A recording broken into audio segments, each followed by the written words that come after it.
माँ तू सबसे प्यारी है, माँ तू जग में न्यारी है। माँ तू सबसे प्यारी है, माँ तू जग में न्यारी है।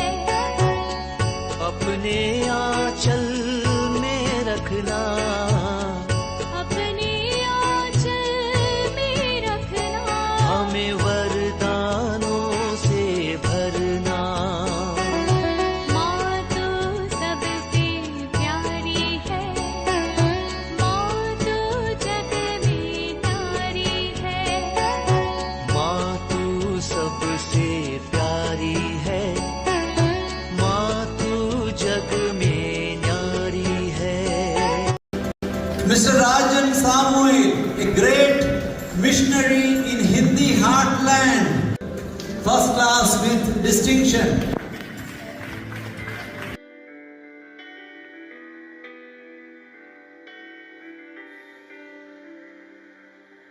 पिता, पुत्र और पवित्र आत्मा के नाम पर आमीन। आप सबों को जय यीशु। मेरे पास एक सवाल आया है।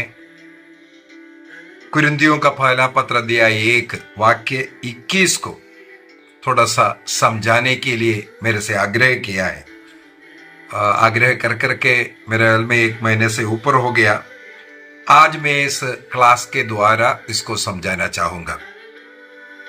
कुरिन्थियों का पहला पत्र 1 Corinthians chapter 1 verse 21।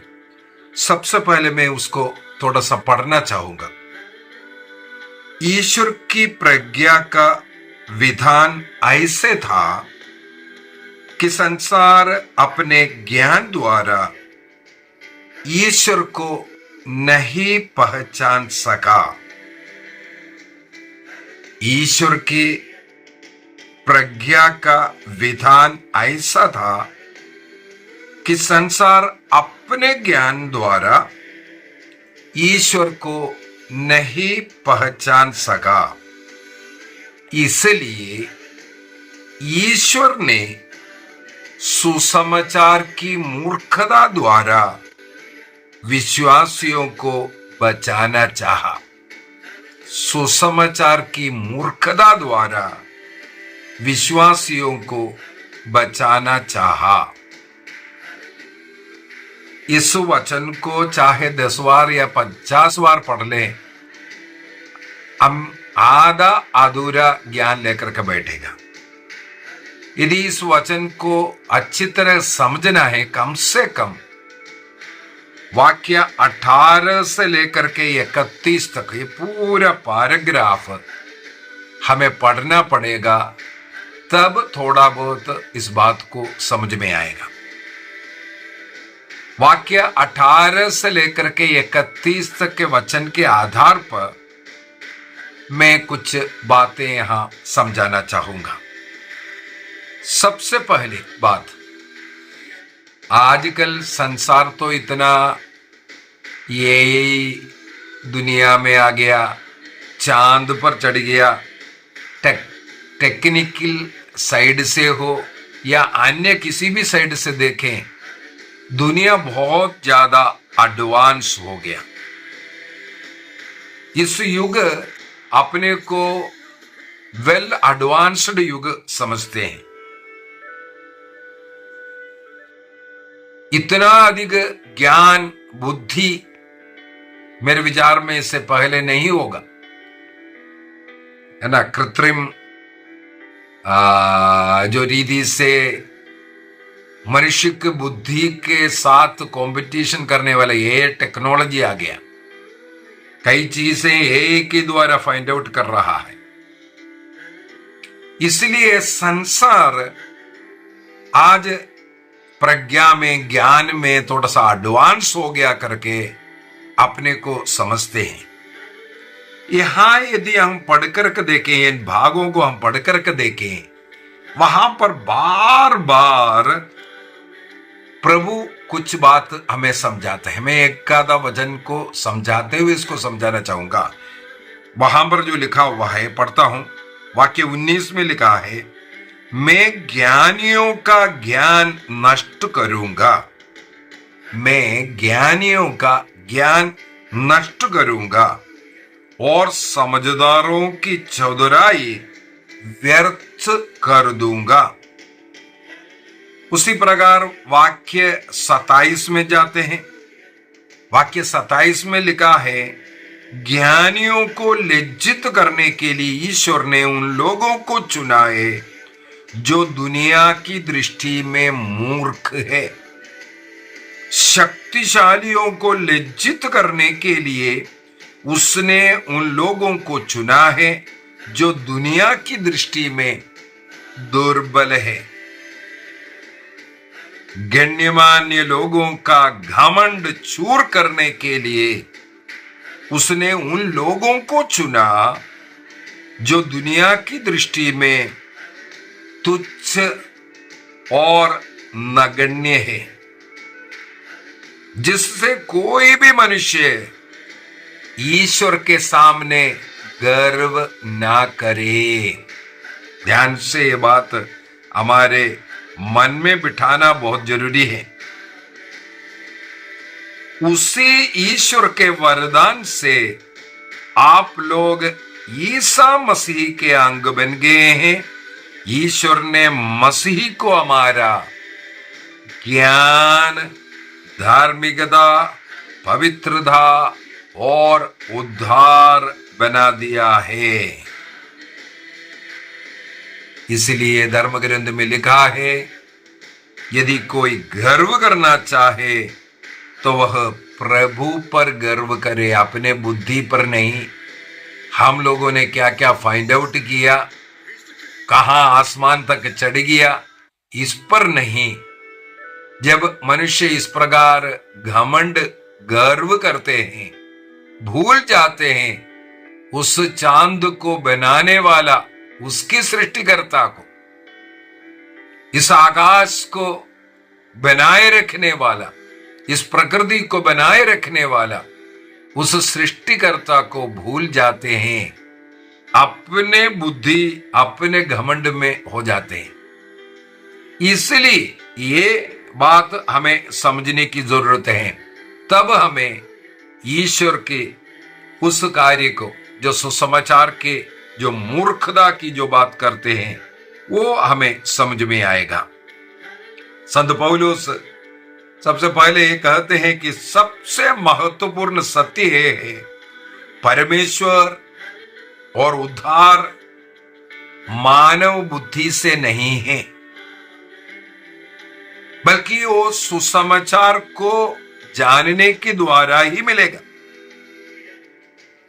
इसे मैं बीती क्लासों में कई बार बोल चुका है, ईश्वर अपने को धीरे धीरे प्रकट करते हुए आया। प्रकटीकरण, ईश्वर का प्रकटीकरण, और ईश्वर का वो प्रकटीकरण की पूर्ति यीशु क्रिस्त में हुआ।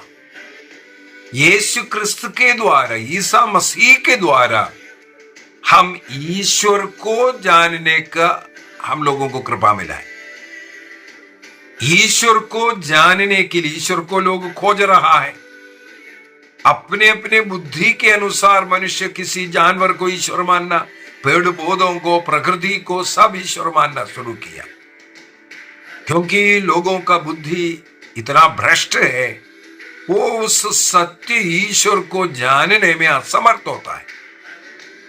तो ईश्वर ने धीरे धीरे, चाहे नबियों के द्वारा, चाहे धीरे धीरे कोई ना कोई घटनाओं के द्वारा, और आखिरी में ईश्वर ने ईसा मसीह के द्वारा ईश्वर का, ईश्वरत्व का प्रकटीकरण किया। ये जो प्रकटीकरण मनुष्य के बुद्धि के अनुसार नहीं होता है। मनुष्य किस प्रकार चाहता है उसके विपरीत मिलेगा। यूनानी अर्थात ग्रीक लोग अपने बुद्धि पर, और यहूदी लोग चमत्कारों पर विश्वास करते हैं।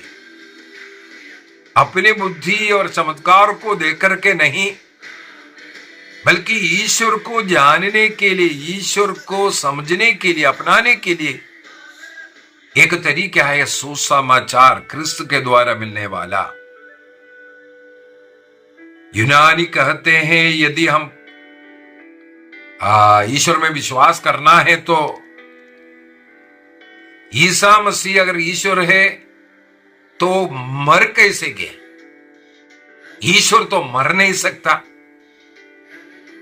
और यहूदी कभी भी ईश्वर को, जो क्रूस पर मरने वाला ईश्वर, जो वेदनाएं सहने वाला, उस रूप में ईश्वर को नहीं स्वीकार कर सकता, क्योंकि मनुष्य का बुद्धि इसके लिए मदद नहीं करता है। वहां पर संत पौलुस कहते हैं वाक्य 23 में, किंतु हम क्रूस पर आरोपित मसीह का प्रचार करते हैं, वह यहूदियों का विश्वास में बाधा है और गैर यहूदियों के लिए मूर्खता भी है। जिस क्रूस का सुसमाचार हम करते हैं वो यहूदियों के लिए और गैर यहूदियों के लिए स्वीकार्य नहीं है। तो ईश्वर अपना प्रकटीकरण किसी राजा के रूप में हो सकता था, लेकिन यह भी नहीं किया। इसलिए जनता, जो बुद्धिमानी लोग सोचते हैं ईश्वर किसी राजकुमार के समान जन्म लेना चाहिए था, यहां तो मसीह तो एक बढ़ई बन करके आया। यहूदी लोग, ग्रीक लोग यदि ईसा मसीह को ईश्वर के रूप में स्वीकार नहीं कर पा रहा है, इसके पीछे का कारण भी यही है। फिलिपियों का पत्र दिया है 2 वाक्य 6 से लेकर के आगे अगर हम पढ़ेंगे, ईसा मसीह के विषय में लिखा हुआ है, अपने को इतना शून्य बनाया, जीरो बनाया, मृत्यु तक, हां क्रूस मृत्यु तक एक आज्ञाकारी पुत्र के समान अपने को इतना छोटा बना करके जीवन जिया। लेकिन इस्राएली लोग, यहूदी लोग, ग्रीक लोग किसी राजमहल में जन्म लेने वाला ईश्वर का पुत्र को खोज कर रहा था। मनुष्य की बुद्धि इस प्रकार एक बड़े का, एक गरीब घर में जन्म लेने वाला और कष्ट पीड़ा सहकर, अपमान निंदा सहकर, क्रूस पर आरोपित कर वहां तड़प तड़प पर मरने वाला व्यक्ति को ईश्वर के रूप में स्वीकार करना यह मुश्किल हो गया था। लेकिन ईश्वर ने इन मनुष्यों की बुद्धि को, उस पर जो घमंड करने वाले उन लोगों को नीचे दिखाने के लिए, और मनुष्य अपने बुद्धि पर घमंड ना करे, ईश्वर में विश्वास करना जरूरी है, इसके लिए कार्य, ये रीति उन्होंने चुना। नबी यिर्मयाह का ग्रंथ अध्याय 9 वाक्य 23-24 सब में हम लोगों को पढ़ने के लिए मिलता है। बुद्धिमान व्यक्ति अपनी बुद्धि पर घमंड नहीं करना चाहिए। यदि मनुष्य का उद्धार होना है, उन्हें कृपा मिलना है, जैसे इफिसियों का पत्र दिया है 2 वाक्य 8-9 में लिखा है, कृपा के द्वारा, ईश्वर की कृपा के द्वारा हमारा उद्धार होना है। हमारी बुद्धि, हमारे शक्ति के द्वारा हमारा उद्धार नहीं हो सकता। हमें ईश्वर की कृपा, दया, करुणा की जरूरत है, तभी यह संभव है। जैसे कुरिन्थियों के पहला पत्र अध्याय 1 हम लोग पढ़ा है, अभी वाक्य 29 के अंदर पढ़ा, जिससे कोई भी मनुष्य ईश्वर के सामने गर्व ना करे। जैसे आजकल जो हो रहा है, ये फाइंड आउट हुआ, वो फाइंड आउट हुआ, इस प्रकार उस प्रकार टेक्निक बढ़ते बढ़ते ईश्वर को किनारे करने वाला कार्य। इसलिए ईश्वर ने इस मूर्ख मूर्खता का तरीका चुना। मनुष्य के नजर में, मनुष्य की बुद्धि में जो मूर्खता है उसको ईश्वर ने चुना। यहां पर इस सुसमाचार की मूर्खता, ये जो लिखा है इसका अर्थ दुनिया की दृष्टि में वह अस्वीकार है। कोई व्यक्ति दूसरों को उद्धार करने के लिए स्वयं क्रूस पर मरना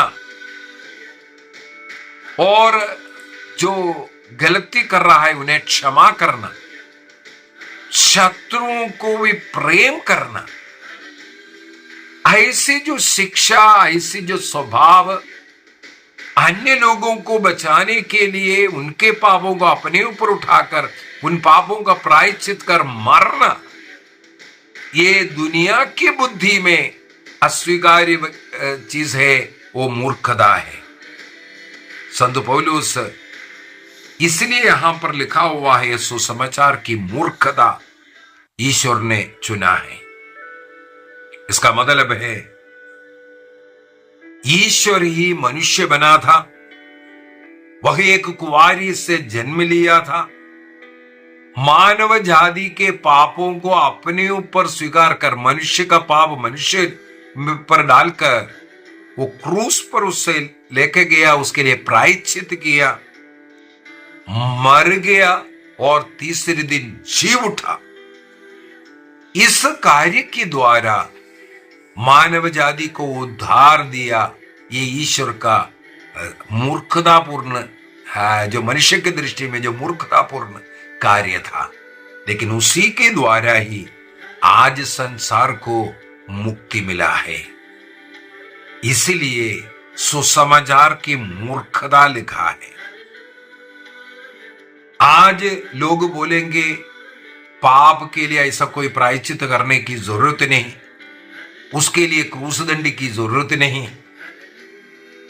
एक बार मर गया, दफनाया गया, इसके बाद कोई व्यक्ति जी नहीं उठेगा। ये जो साइंस जो सिखा रहा है वो सत्य है, अन्य सब चीजें गलत है, इस प्रकार मनुष्य का बुद्धि कहते हैं।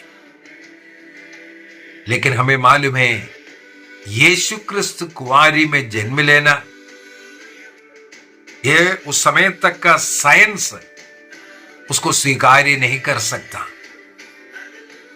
मनुष्य की बुद्धि के अनुसार कोई दूसरों का पाप अपने ऊपर लेकर के मरना और मर कर के जी उठना, यह भी साइंस के खिलाफ है, साइंस के अनुसार वो भी मूर्ख बात। लेकिन हमें मालूम है 2000 वर्ष पहले ये सब हुआ है। हम लोगों को जैसे कुरिन्थियों का पहला पत्र दिया 1:18 के अंदर लिखा है, जो विनाश के मार्ग पर चलते हैं वे क्रूस की इस शिक्षा को मूर्खता समझते हैं। दुख कष्ट झेलना, अन्य लोगों के पापों को अपने ऊपर उठाना, दूसरों की सेवा करना, क्षमा करना, सहन करना, इस प्रकार का कार्य दुनिया के नजर में मूर्खता है। उसी को क्रूस की शिक्षा कहते हैं। आज क्रूस की शिक्षा लोगों के लिए मूर्खता है, लेकिन हम लोग जो मुक्ति के मार्ग पर चलते हैं वही ईश्वर का सामर्थ्य है। संत पौलुस बहुत ही सुंदर तरीके से वाक्य 18 में ये लिखा है। ये सुसमाचार की मूर्खता, इसका मतलब क्रिस्त के जीवन में हम लोगों ने जो पाया है, हम लोगों ने जो परखा है, ईश्वर मनुष्य बनना और मनुष्यों के पापों को अपने ऊपर उठाना, पाप का प्रायश्चित कर अपने शरीर में पाप के लिए दंड सहन करना और जीवन रक्त में पाप का प्रायश्चित के रूप में, पाप का परिणाम मृत्यु है, मनुष्य को मृत्यु से बचाने के लिए जो रक्त जिसमें जीवन है उसको बहा करके पाप का प्रायश्चित कर मर कर इसके बाद जी उठना और लोगों को इस प्रकार मुक्ति देना। मनुष्य के नजर में सुसमाचार की ये बातें, क्रूस की ये बातें मूर्खता है, इसलिए कहते हैं। उस मूर्खता के द्वारा ईश्वर ने इस संसार को बचाया है। कैथोलिक कलीसिया का धर्म शिक्षा ग्रंथ 143 में 456 से लेकर के आगे ईसा मसीह के मानव बनने के उन रहस्यों के विषय में वहां पर सिखा रहा है। और क्रूस का क्या जरूरत है, 571 से लेकर के 571 से लेकर के 73 तक ईसा मसीह को क्रूस उठाने का, क्रूस पर मरने का क्या जरूरत है, इसकी शिक्षा दे रहा है। और क्रिस्त की जो मृत्यु है संसार को बचाने के लिए, संसार को जीवन देने के लिए जो अनिवार्य था, कैटेकिज्म 599 से लेकर के 618 तक का भाग अगर हम पढ़े, वहां पर बहुत ही सुंदर तरीके से इसको सिखाता है। और संत पौलुस जो बाइबल पढ़ रहा है, उनके सामने, विश्वासियों के सामने एक चुनौती रखा है। क्या हम संसार की बुद्धि पर भरोसा करेंगे या ईश्वर की बुद्धि पर? ईश्वर की रीति है क्रूस उठाना, क्षमा करना, सहन करना, प्रेम करना। संसार के नजर में क्रूस पर मरना पराजय है। कोई आपके विरुद्ध में अत्याचार कर रहा है, उनको क्षमा करना डरपोक है।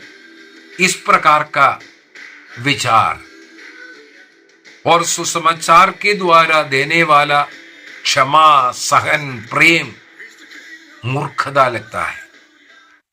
इसलिए संत पौलुस रोमियो का पत्र दिया, 1 वाक्य 16 में लिखा है, रोमन्स चैप्टर 1:16 में, मैं सुसमाचार से लज्जित नहीं है, क्योंकि वह हर विश्वास करने वाले के लिए उद्धार का और परमेश्वर का वो सामर्थ्य है। इसलिए जो क्रूस है, जो सुसमाचार, जो मूर्खता का सुसमाचार, वो विश्वास करने वालों के लिए उद्धार पाना जब चाहता है, उनके लिए ये शक्ति है, जरूरी है। इसलिए हमें आज का इस क्लास के अंदर यहां पर पूछा है सुसमाचार की मूर्खता क्या है। संक्षिप्त में इतना ही मैं बोल करके खत्म करना चाहूंगा।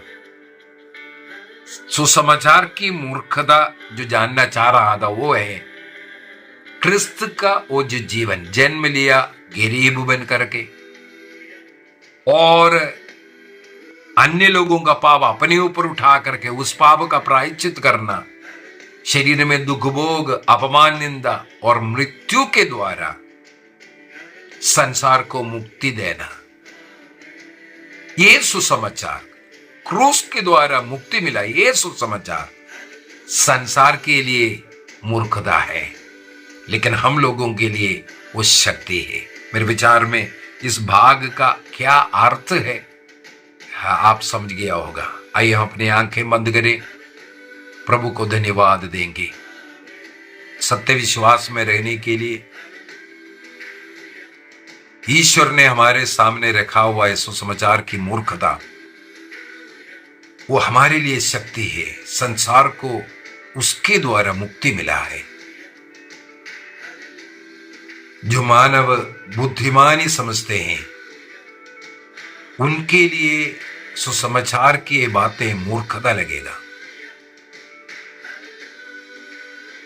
मनुष्य अपने बुद्धि पर निर्भर ना रहे, उस पर घमंड ना करे, इसके लिए ईश्वर ने सुसमाचार की इस मूर्खता का तरीका अपनाया। प्रभु हम सबों को आशीष दे, कृपा दे, पिता, पुत्र और पवित्र आत्मा के नाम पर आमीन। आप सबों को जय यीशु।